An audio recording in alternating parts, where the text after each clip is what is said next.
अथ श्री द्वितीय अध्याय। श्री दुर्गा सप्तशती। महर्षि मेधा बोले, प्राचीन काल में देवताओं और असुरों में पूरे 100 वर्ष तक घोर युद्ध हुआ था और देवराज इंद्र देवताओं के नायक थे। इस युद्ध में देवताओं की सेना परास्त हो गई थी और इस प्रकार संपूर्ण देवताओं को जीत महिषासुर इंद्र बन बैठा था।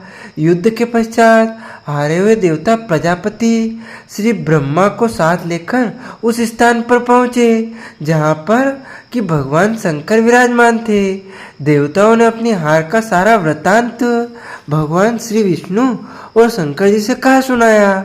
वह कहने लगे, हे प्रभु, महिषासुर सूर्य, चंद्रमा, इंद्र, अग्नि, वायु, यम, वरुण तथा अन्य देवताओं के सब अधिकार छीनकर सबका अधिष्ठाता स्वयं बन बैठा है। उसने समस्त देवताओं को स्वर्ग से निकाल दिया है। वह मनुष्यों की तरह पृथ्वी पर विचर रहे हैं। दैत्यों की सारी करतूत हमने आपको सुना दी है और आपकी शरण में इसीलिए आए हैं कि आप उनके वध का कोई उपाय सोचे। देवताओं की बातें सुनकर भगवान श्री विष्णु और शंकर जी को दैत्यों पर बड़ा गुस्सा आया। उनकी भौहें तन गई और आंखें लाल हो गई। गुस्से में भरे हुए भगवान विष्णु के मुख से बड़ा भारी तेज निकला और उसी प्रकार का तेज भगवान शंकर, ब्रह्मा और इंद्र आदि दूसरे देवताओं के मुख से प्रकट हुआ। फिर वह सारा तेज एक में मिल गया और तेज का पुंज वह ऐसे दिखता था जैसे कि जाज्वल्यमान पर्वत हो। देवताओं ने देखा उस पर्वत की ज्वाला चारों ओर फैली हुई थी और देवताओं के शरीर से प्रकट हुए तेज की किसी अन्य तेज से तुलना नहीं हो सकती। एक स्थान पर इकट्ठा होने पर वह तेज एक देवी के रूप में परिवर्तित हो गया और अपने प्रकाश से तीनों लोकों में व्याप्त जान पड़ा। वह भगवान शंकर का तेज था। उसे देवी का मुख प्रकट हुआ। यमराज के तेज से उसके सिर के बाल बने। भगवान श्री विष्णु के तेज से उसकी भुजाएं बनी। चंद्रमा के तेज से दोनों स्तन और इंद्र के तेज से जंगा तथा पिंडली बनी और पृथ्वी के तेज से नितंब भाग बना। ब्रह्मा के तेज से दोनों चरण और सूर्य के तेज से उनकी अंगुलियां पैदा हुई। वसुओं के तेज से हाथी की अंगुलियां एवं कुबेर के तेज से नासिका बनी। प्रजापति के तेज से उसके दांत और अग्नि के तेज से उसके नेत्र बने। संध्या के तेज से उसकी भौहें और वायु के तेज से उसके कान प्रकट हुए थे। इस प्रकार उस देवी का प्रादुर्भाव हुआ था। महिषासुर से पराजित देवता उस देवी को देखकर अत्यंत प्रसन्न हुए। भगवान शंकर ने अपने त्रिशूल में से एक त्रिशूल निकालकर उस देवी को दिया और भगवान विष्णु ने अपने चक्र में से एक चक्र निकालकर उस देवी को दिया। वरुण ने अपने चक्र में से एक चक्र निकालकर उस देवी को दिया। वरुण ने देवी को शंख भेंट किया। अग्नि ने इसे शक्ति दी। वायु ने उसे धनुष और बाण दिए। सहस्त्र नेत्रों वाली श्री देवराज इंद्र ने उसे अपने वज्र से उत्पन्न करके वज्र दिया और ऐरावत हाथी का एक घंटा उतार कर देवी को भेंट किया।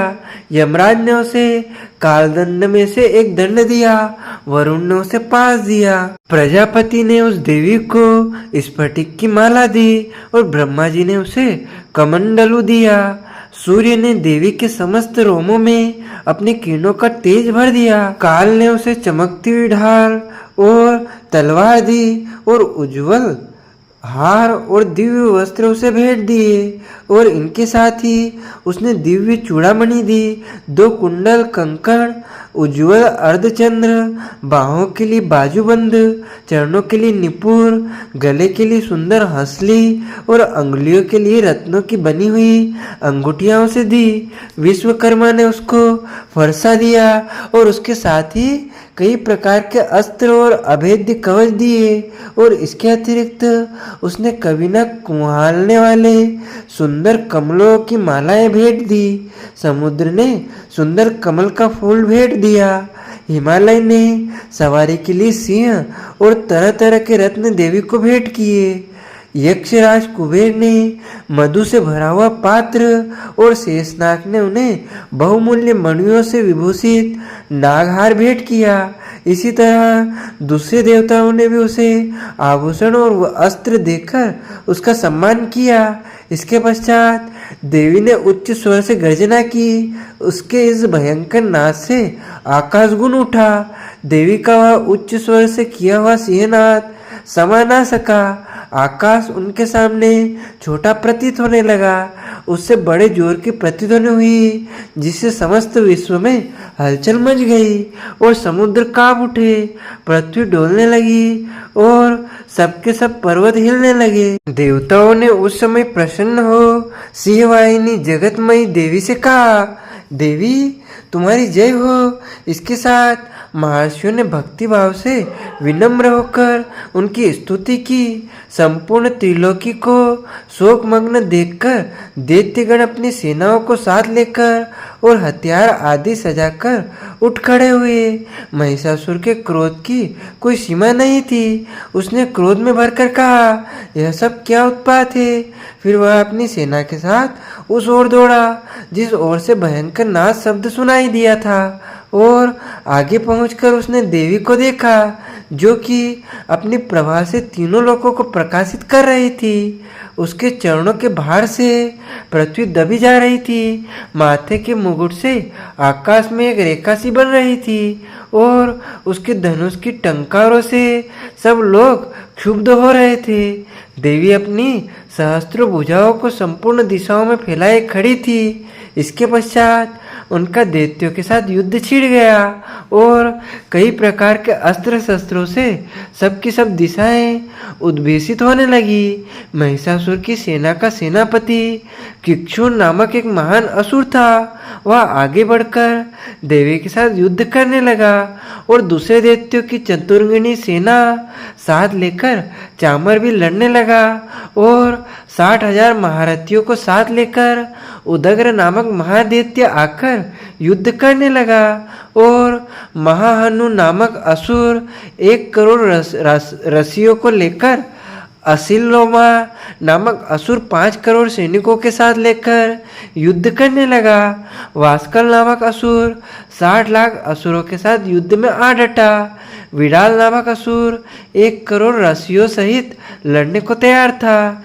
इन सबके अतिरिक्त और भी हजारों असुर हाथी और घोड़े साथ लेकर लड़ने लगे और इनके सब पश्चात महिषासुर करोड़ों रथों, हाथियों और घोड़ों सहित वहां आकर देवी के साथ लड़ने लगा। सभी असुर तोमर, भिंदीपाल, शक्ति, मुसल, खड्गों, फरसों, पट्टियों के साथ रणभूमि में देवी के साथ युद्ध करने लगे। कई शक्तियां फेंकने लगे और कोई अन्य शस्त्रादि। इसके पश्चात सबके सब दैत्य अपनी अपनी तलवारों हाथों में लेकर देवी की ओर दौड़े और उसे मार डालने का उद्घोष करने लगे। मगर देवी ने क्रोध में भरकर खेल ही खेल में उनके सब अस्त्रों शस्त्रों को काट दिया। इसके पश्चात ऋषियों और देवताओं ने देवी की स्तुति प्रारंभ कर दी और वह प्रसन्न होकर असुरों के शरीर पर अस्त्र शस्त्रों की वर्षा करती रही।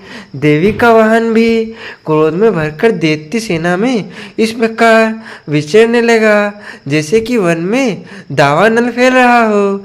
युद्ध करती हुई देवी ने क्रोध में भर जितने श्वासों को छोड़ा वह तुरंत ही सैकड़ों हजारों गणों के रूप में परिवर्तित हो गए। फर से बिंदीपाल, खड़क तथा पट्टिस इत्यादि अस्त्रों के साथ दैत्यों से युद्ध करने लगी। देवी की शक्ति से बढ़े हुए वह गण दैत्यों का नाश करते हुए ढोल, शंख व मृदंग आदि बजा रहे थे। तदंतर देवी ने त्रिशूल, गदा, शक्ति, खड़ग इत्यादि से शस्त्रों असुरों को मार डाला। कितनों को घंटे की भयंकर आवाज से ही यमलोक पहुंचा दिया। कितने ही असुरों को उसने पास में बांधकर पृथ्वी पर घसीट घसीट कर कितनों को अपनी तलवार से टुकड़े टुकड़े कर दिए और कितनों को गदा की चोट में धरती पर सुला दिया। कई दैत्य मुसल की मार से घायल होकर रक्त वमन करने लगे और कई सूल से छाती फट जाने के कारण पृथ्वी पर लेट गए और कितनों की बाण से कमर टूट गई। देवताओं को पीड़ा देने वाले दैत्य कट कट कर मरने लगे।